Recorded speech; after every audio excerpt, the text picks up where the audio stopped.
Court के बाहर सूरज ढल रहा था, मगर रोहन के चेहरे पर एक नई रोशनी थी। वो कोर्ट की सीढ़ियों पर खड़ा था, प्रिया उसके बाएं, आन्या उसके दाएं। तीनों एक साथ खड़े थे, अब सिर्फ दोस्त नहीं बल्कि एक परिवार। तीनों के हाथ आपस में जुड़े हुए थे और तीनों की आंखों में एक ही चीज थी, संतोष। भटनागर पास खड़े थे। उन्होंने अपनी फाइल बंद की और एक गहरी सांस ली। उन्होंने आसमान की तरफ देखा और मुस्कुराए। 40 साल के करियर में आज का दिन सबसे यादगार रहेगा, उन्होंने कहा। मैंने कई केस जीते, कई हारा, मगर आज का दिन सबसे खास है। रोहन ने भटनागर की तरफ देखा। उसकी आंखों में श्रद्धा थी और उसकी आवाज में एक गहरा सम्मान था। सर, मैं आपको कभी नहीं भूलूंगा। आपने मेरे पिता का सच दुनिया के सामने ला दिया, 20 साल बाद। भटनागर ने रोहन को गले लगाया।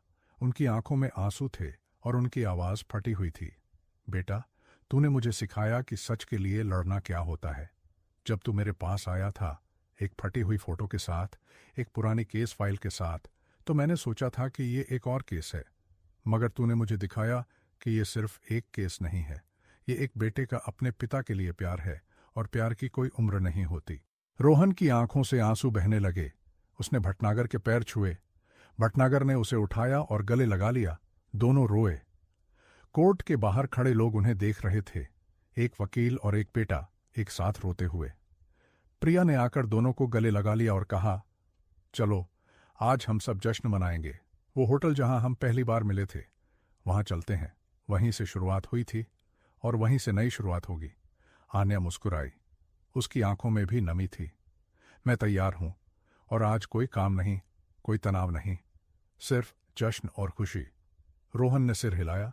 उसने अपने पिता की तस्वीर को अपनी जेब में रखा और मुस्कुराया। चलो। चारों एक कार में बैठे और मरीन ड्राइव की तरफ चले गए। रास्ते में समुद्र की लहरें तेज चल रही थीं और सूरज डूब रहा था। नारंगी रोशनी पूरे आसमान में बिखरी हुई थी, जैसे कोई चित्रकार आसमान को रंग रहा हो। समुद्र की लहरें किनारे से टकरा रही थीं और हवा में नमक की महक थी। रोहन ने खिड़की से बाहर देखा। पानी पर सूरज की किरणें नाच रही थीं और दूर क्षितिज पर एक जहाज धीरे धीरे आगे बढ़ रहा था। उसे लगा जैसे उसके पिता उसे देख रहे हैं और मुस्कुरा रहे हैं। वो मुस्कुराया और धीरे से बोला, पापा, आज आपके लिए। होटल में चारों ने बालकनी में बैठकर खाना खाया। समुद्र के सामने ठंडी हवा में मेज पर सफेद मेजपोश बिछा हुआ था और मोमबत्तियां जल रही थीं। दूर से जहाजों की रोशनियां दिख रही थीं और हल्की हवा चल रही थी। प्रिया ने वाइन ऑर्डर की और आन्या ने चॉकलेट केक। वेटर ने खाना परोसा, पास्ता, सलाद, ग्रिल्ड फिश और ब्रेड। रोहन ने अपना गिलास उठाया और सबको देखा। उसकी आंखों में भावना थी और उसकी आवाज में एक गहराई थी जो पहले कभी नहीं थी। मैं एक टोस्ट करना चाहता हूं, पापा के लिए, उनके लिए जिन्होंने मुझे कभी हार नहीं मानने दी। उनके प्यार ने मुझे आज तक पहुंचाया, और उनके लिए भी जो आज मेरे साथ हैं। भटनागर सर, प्रिया, आन्या, तुम सब ने मुझे यह सपना दिखाया और उसे पूरा करने में मेरी मदद की। मैं तुम सबका आभारी हूं, बहुत आभारी। सबने गिलास उठाए, पापा के लिए। रात को कोलाबा फ्लैट पर रोहन, प्रिया और आन्या बैठे थे। तीनों आराम कुर्सियों पर लेटे हुए थे और बालकनी से मुंबई की रोशनी दिख रही थी। रात का समय था। शहर की रोशनियां जगमगा रही थीं और दूर से संगीत की धीमी आवाज आ रही थी। प्रिया ने अपना सिर रोहन के कंधे पर रखा और पूछा, तो आगे क्या प्लान है? अब जब केस खत्म हो गया, तुम क्या करोगे अब? रोहन ने एक पल सोचा। उसने अपने पिता की तस्वीर निकाली और उसे देखा।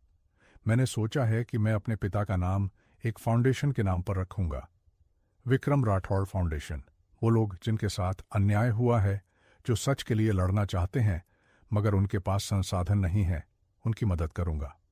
जैसे मैं अकेला था, वैसे ही और भी लोग होंगे जिन्हें मदद की जरूरत है, आन्या ने कहा। उसकी आवाज में उत्साह था। ये बहुत अच्छा विचार है। मैं भी इसमें तुम्हारी मदद करूंगी। मैं फाउंडेशन की वेबसाइट बनाऊंगी, सोशल मीडिया संभालूंगी। मेरा एक्सपीरियंस काम आएगा, प्रिया ने कहा। और मैं फाउंडेशन के दिन प्रतिदिन के काम संभालूंगी। मैंने अपने बिजनेस में बहुत कुछ सीखा है, वो सब यहां लगा दूंगी। रोहन ने दोनों का हाथ पकड़ा। उसकी आंखों में आभार था। धन्यवाद। तुम दोनों ने मुझे वो ताकत दी जो मैंने खो दी थी। मैं अकेला ये सब नहीं कर पाता। प्रिया ने सिर हिलाया। उसकी आवाज में प्यार था। तुम अकेले नहीं हो रोहन, हम हमेशा तुम्हारे साथ हैं, चाहे कुछ भी हो जाए। आन्या ने मजाक किया। उसकी आवाज में हंसी थी। हाँ, और हमारे बीच कोई झगड़ा नहीं अब। हम दोनों ने तय किया है कि हम दोस्त हैं और तुम हम दोनों के दोस्त हो। कोई लड़ाई, कोई ईर्ष्या, बस दोस्ती। रोहन हंसा। पहली बार इतनी आजादी से, इतनी गहराई से। बहुत सालों बाद उसकी हंसी इतनी सच्ची थी। तीनों हंसे। उनकी हंसी पूरे फ्लैट में गूंज गई। तीनों ने रात भर बातें की, पुरानी यादें, नए सपने, आने वाला कल। कभी वो बचपन की बातें करते, कभी भविष्य के प्लान। रोहन ने बताया कि वो कभी दिल्ली में अपने पिता के साथ घूमने गया था। वो उसकी सबसे प्यारी याद थी। प्रिया ने अपनी पहली नौकरी की कहानी सुनाई और आन्या ने अपने कॉलेज के दिनों की। तीनों हंसे, रोए और एक दूसरे को गले लगाया। जब वो सोने गए तो रोहन ने अपने पिता की तस्वीर को अपने तकिए के पास रखा और आखिरी बार उसे देखा। पापा, आप चैन से सो सकते हैं। मैंने आपको इंसाफ दिला दिया। आज मैं पहली बार सच में खुश हूं। उसने लाइट बंद की और गहरी नींद में सो गया। 20 साल बाद पहली बार। उसकी नींद में कोई डर नहीं था, कोई बुरा सपना नहीं, सिर्फ शांति। 1 महीने बाद विक्रम राठौड़ फाउंडेशन का उद्घाटन समारोह था। कोलाबा के एक छोटे से हॉल में कार्यक्रम था, मगर इतने लोग आए कि हॉल छोटा पड़ गया। मीडिया भी आई थी, कैमरे और माइक्रोफोन हर तरफ थे। रोहन ने भटनागर, वर्धन, प्रिया और आन्या को मुख्य अतिथि के रूप में बुलाया था। वर्धन आए। उनकी सेहत पहले से अच्छी थी और वो चमक रहे थे।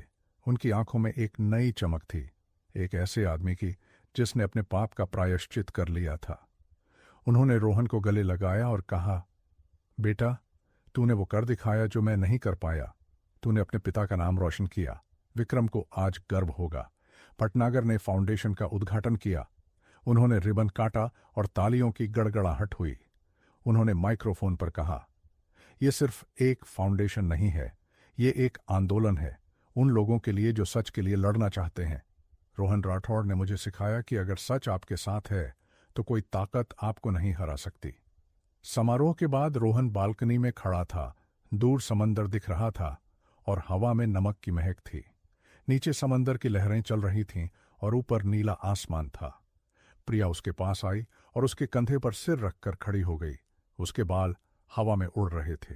रोहन ने कहा, कभी सोचा था कि ये सब होगा? 1 साल पहले मैं अकेला था, एक छोटे से फ्लैट में, अपने पिता की यादों के साथ। और आज ये सब? प्रिया ने कहा। उसकी आवाज में कोमलता थी।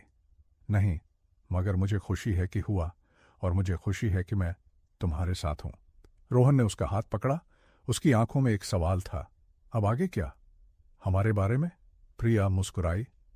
उसकी मुस्कान में जवाब था, आगे जिंदगी तुम्हारे साथ।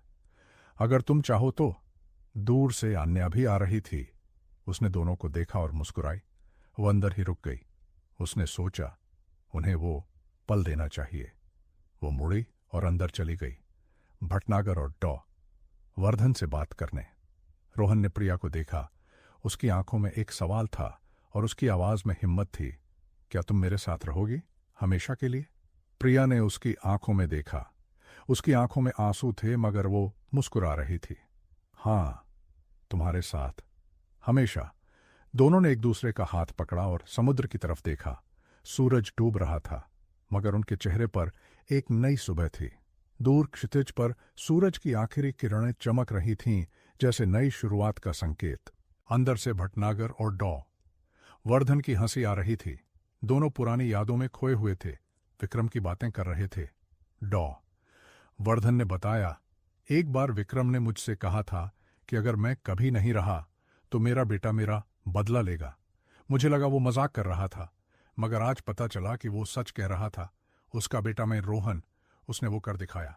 रोहन ने आसमान की तरफ देखा। एक तारा चमक रहा था, अकेला मगर चमकीला। वो मुस्कुराया, पापा, आप देख रहे हैं ना, मैंने आपका सपना पूरा किया। मैंने वो किया जो आप चाहते थे। मैंने सच के लिए लड़ाई लड़ी और मैं जीता। उसने अपनी जेब से अपने पिता की तस्वीर निकाली और उसे चूमा।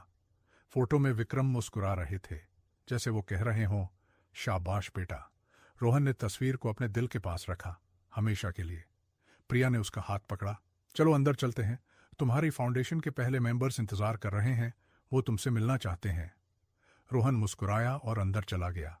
उसके पीछे प्रिया थी और पीछे आन्या। तीनों एक साथ, एक नई शुरुआत, एक नई जिंदगी। समारोह खत्म हुआ और सब लोग जा रहे थे।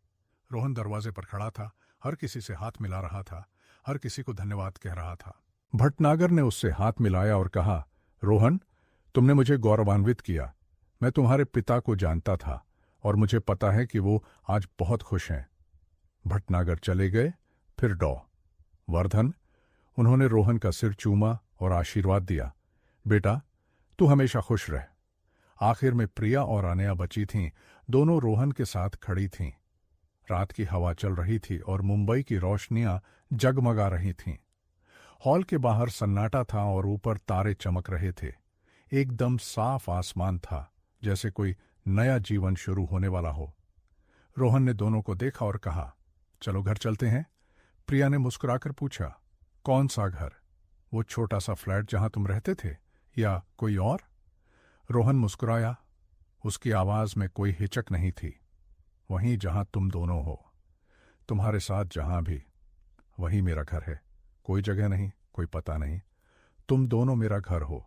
मैंने 20 साल अकेला बिताया, अब नहीं। प्रिया और आन्या ने एक दूसरे को देखा और मुस्कुराईं।